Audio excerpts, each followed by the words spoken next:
Hello and welcome to this channel, and if you are the first time here, subscribe to the channel by clicking the subscribe button to see the latest technology videos. In this video we are discussing about Java server pages architecture. So the web server needs a JSP engine, that is a container to process JSP pages.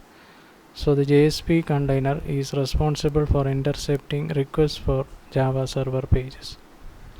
And this tutorial makes use of Apache, which has built-in JSP container to support JSP pages development. So a JSP container works with the web server to provide the runtime environment and other services a JSP needs, and it knows how to understand the special elements that are part of JSP. So we have client, typical web server supporting JSP, internet, JSP files stored in web server, then Oracle database. So JSP processing. So the steps explain how the web server creates the web page using JSP. So as with a normal page, your browser sends an HTTP request to the web server. The web server recognizes that the HTTP request is for a JSP page and forwards it to a JSP engine.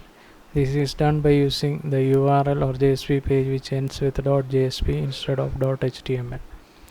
So the JSP engine loads the JSP page from disk and converts it into a servlet content.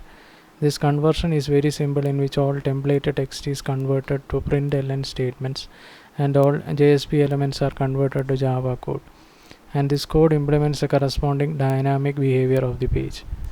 The JSP engine compiles the servlet into an executable class and forwards the original request to a servlet engine.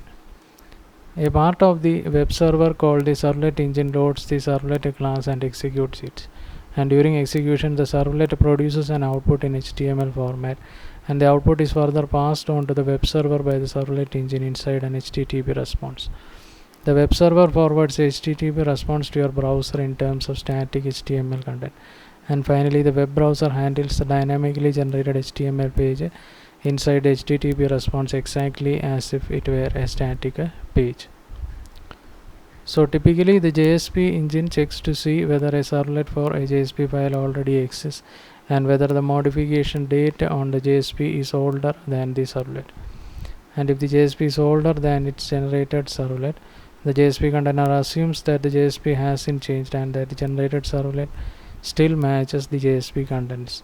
And this makes the process more efficient than with other scripting languages such as PHP, and therefore faster. So in a way, JSP page is really just another way to write a servlet without having to be a Java programming whiz. Except for the translation phase, a JSP page is handled exactly like a regular servlet. So this was a brief discussion on Java server pages, and we'll be discussing more on Java in the upcoming videos. And if you are the first time here, subscribe to the channel by clicking the subscribe button to see the latest technology videos. Thank you for watching this video. Bye for now.